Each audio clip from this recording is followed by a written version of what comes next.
యోగాంగానుష్ఠానాత్, యోగాంగాలను అనుష్ఠించడం వల్ల అశుద్ధి అనేది క్షీణిస్తుంది. జ్ఞానము దీప్తి చెందుతుంది, అంటే ప్రకాశిస్తుంది. ఎక్కడి వరకు?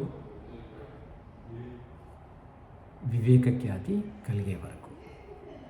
అంటే యోగాంగానుష్ఠానాత్ అశుద్ధిక్షే జ్ఞానదీప్తిర వివేక ఖ్యాతే. ఇది యోగశాస్త్రంలోని సాధన పాదంలో 28వ సూత్రం. దీని అర్థం ఏంటంటే, యోగాంగాలను అంటే 8 యోగాంగాలు ఉన్నాయి. యమ, నియమ, ఆసన, ప్రాణాయామ, ప్రత్యాహార, ధారణ, ధ్యాన, సమాధి. వీటిని అనుష్ఠించడం వల్ల, అంటే వీటిని మనము సాధన చేయడం ద్వారా మనకు లాభం ఏంటంటే అశుద్ధి క్షీణిస్తుంది, జ్ఞానము ప్రకాశిస్తుంది.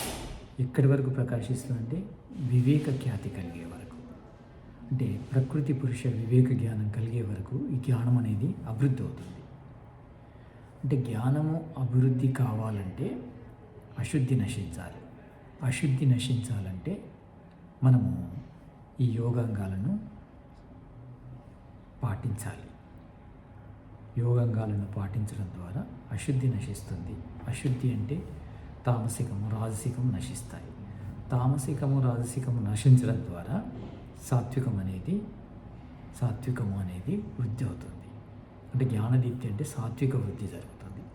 ఈ సాత్వికం ఎక్కడి వరకు వృద్ధి అవుతుందంటే వివేక ఖ్యాతి కలిగే వరకు. అంటే ఈ ప్రకృతికి పురుషునికి, అంటే ఆత్మకు మధ్య ఉన్న తేడా తెలుస్తుంది.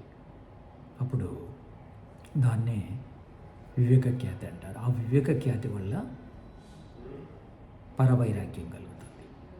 ఆ పరవైరాగ్యము పరమాత్మ దర్శనానికి కారణమవుతుంది.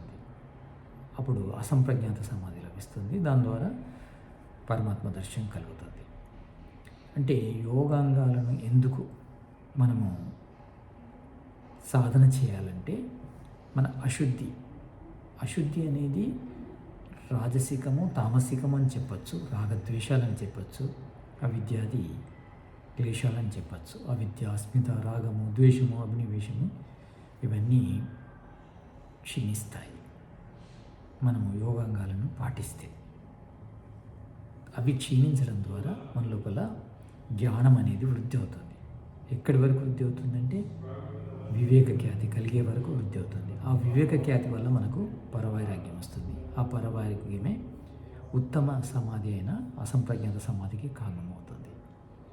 అదే ఈ మానవ జన్మ లోపల సాధించే గొప్ప ప్రగతి.